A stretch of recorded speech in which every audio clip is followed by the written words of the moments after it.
Vladimir Putin claims fifth term with landslide victory. North Korea fires ballistic missiles as Blinken visits Seoul. Red Sea tension likely to affect garment and textile exports. Hello, so good to see you again in today's news. Vladimir Putin has won Russia's presidential election with nearly 88% of the vote, according to the first official results shown on Sunday after the polls closed. According to preliminary data from the Russian Central Election Commission, CEC, President Vladimir Putin is set to win the 8th presidential election with 87.8% of votes after 95% of ballots were counted by late Sunday. With this result, Mr. Putin will be elected for a fifth term and become Russia's leader for the next 6 years. Speaking at the election campaign headquarters in Moscow after the preliminary results, President Vladimir Putin emphasized, "The country's only source of strength is the Russian people." According to the Russian leader, the result of the elections will allow the Russian society to consolidate and become stronger. This is the fifth time Putin has been elected to a term as president of Russia, with a number of votes far surpassing all modern Russian records. North Korea fired short-range ballistic missiles into the sea on Monday for the first time in 2 months as U.S. Secretary of State Antony Blinken visited Seoul for a conference. According to South Korea's Joint Chiefs of Staff, North Korea launched this ballistic missile onto the east coast of the Korean peninsula, but the South Korean side has not provided further details. On the same day, Japan's defense ministry says North Korea launched what are believed to be at least 2 ballistic missiles Monday morning. The first announcement came at 7:46 a.m., followed by a second just over 30 minutes later.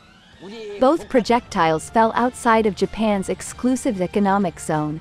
The launches come days after the U.S. and South Korea wrapped up 11 days of so-called Freedom Shield joint military drills.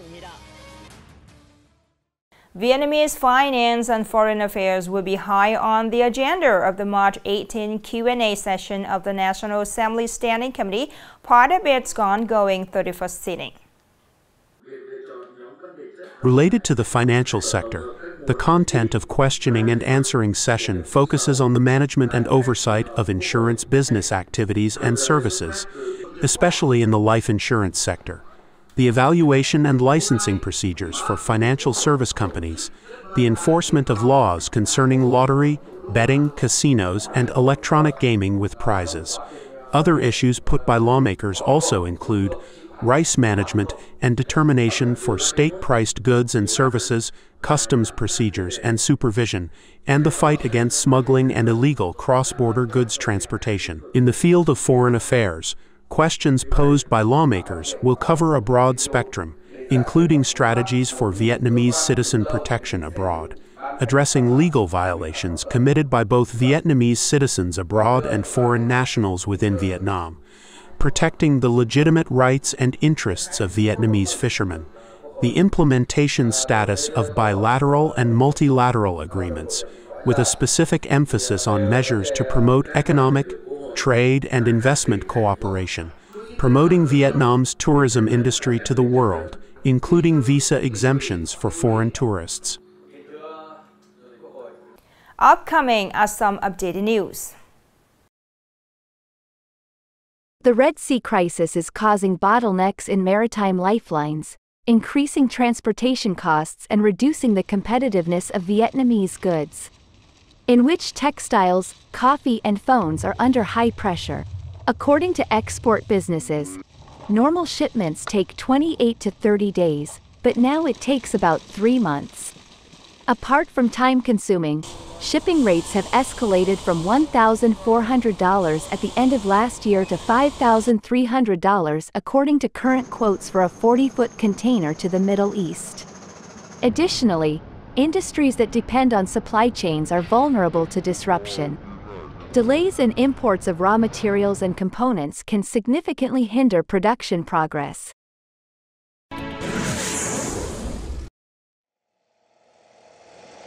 After many serious accidents, the Vietnam Road Administration required training facilities to focus on teaching driving skills on highways, especially investment-phased highways.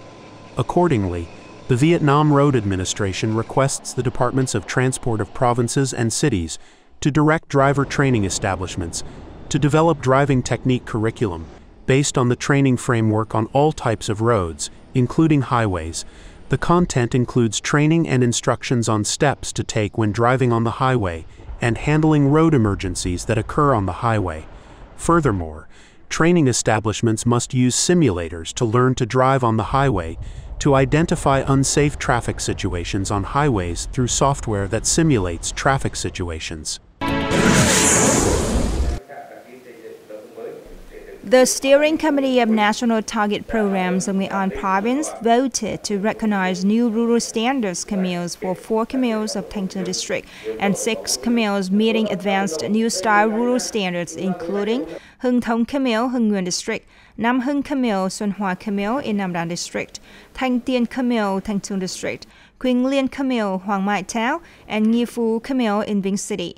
In the coming time, these localities will continue to improve the achieved criteria in a synchronous, sustainable, and comprehensive manner, viewing new rural constructions as a regular and continuous job, focusing on prioritizing economic development to improve the material and spiritual life of the people.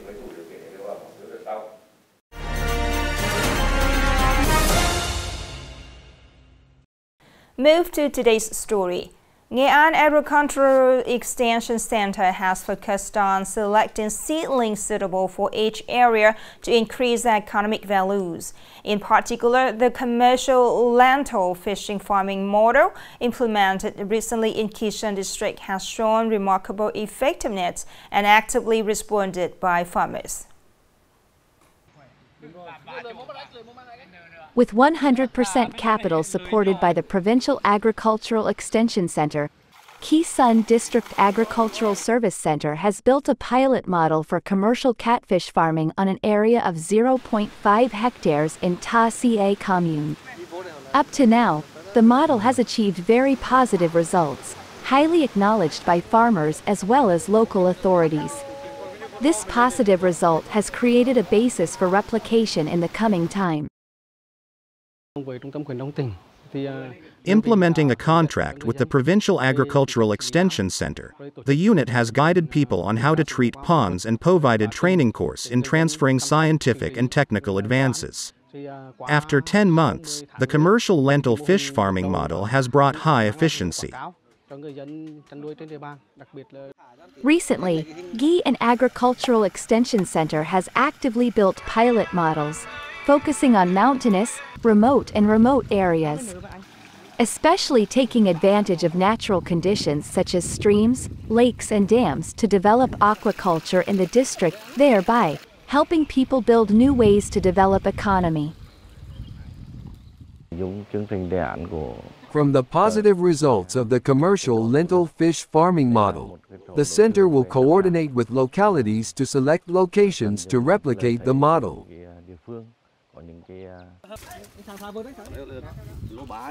The success of the commercial lentil fish farming model in particular and other pilot models in general not only contribute to diversifying crops and livestock but also help people improve the economic value of local agricultural products, thereby helping people gradually escape poverty and enrich legitimately. The last story just ended our program today. Thank you so much for your attention. Goodbye and see you later.